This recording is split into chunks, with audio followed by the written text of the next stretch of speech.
Hey, church family, I'm so thankful for all of you who have endured through this first year of our Read the Book Challenge. We're coming up on our final two Old Testament readings of this first year. We're about to go into First Chronicles and Second Chronicles, and I wanted to give you just a quick overview and some things to be thinking about as you read these two books.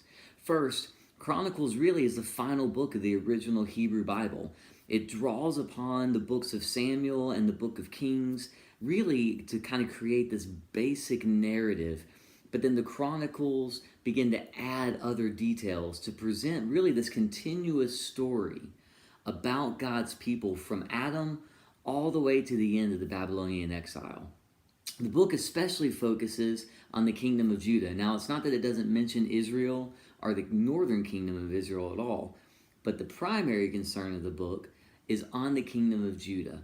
And it's told in three main parts. The first part is chapters 1 through 9 of First Chronicles, which is really the genealogies. Now look, this may be the hardest part of our read in First and Second Chronicles, but it's important that the writer takes the time to draw the line of descent all the way to Adam while concentrating on Judah. He's connecting the story of Judah to the story of God's original work, as if to emphasize for us that they are still a part of what God is doing. The second part of the story is a story about the united monarchy, especially David and Solomon, and it goes from 1 Chronicles 10 all the way to 2 Chronicles chapter 9. And while this section focuses on David and Solomon, it really focuses on the good things about their kingdoms. And central to this is really the building of God's temple. That story takes up over half of David's story in Chronicles, and it focuses on the preparations for the temple. But when we get to Solomon, the idea of the temple takes up over 2/3 of Solomon's story and is really focused on the building and on the dedication of the temple. The final part of 1st and 2nd Chronicles deals with the divided monarchy, and it really focuses on Judah and its relation to the northern kingdom. And it traces Judah from the time of the divided monarchy all the way through the exile in Babylon. And a pattern begins to emerge as you read through 2 Chronicles 10 through 36. And really the pattern is this, is that success and prosperity for Judah are directly related to their obedience to God, whereas failure is due to disobedience and a lack of faith.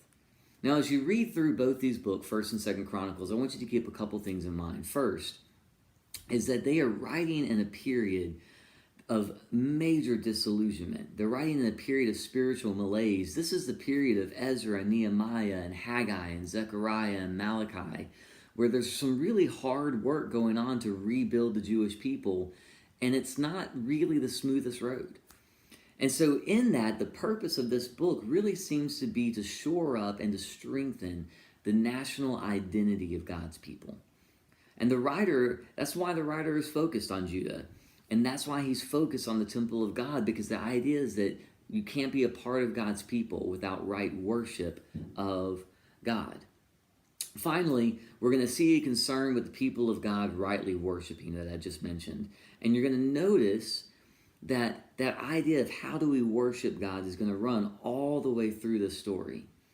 And then finally, you're going to see that there is an emphasis on the nations, that the nations hold an importance, especially with the placement of Psalm 105 in the middle of this in 1 Chronicles 16, as if to show that God is sovereign over all the nations of the earth, and that his desire is to use Judah, to use his people, to bless every nation.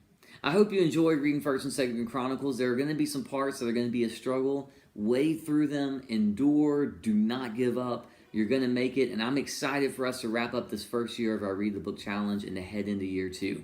Church family, I love you. If you have any questions, feel free to comment on the bottom of this message. If you want to know more about the Read the Book Challenge, check us out online at www.starkvillecommunitychurch.org/readthebook. See you later, church family.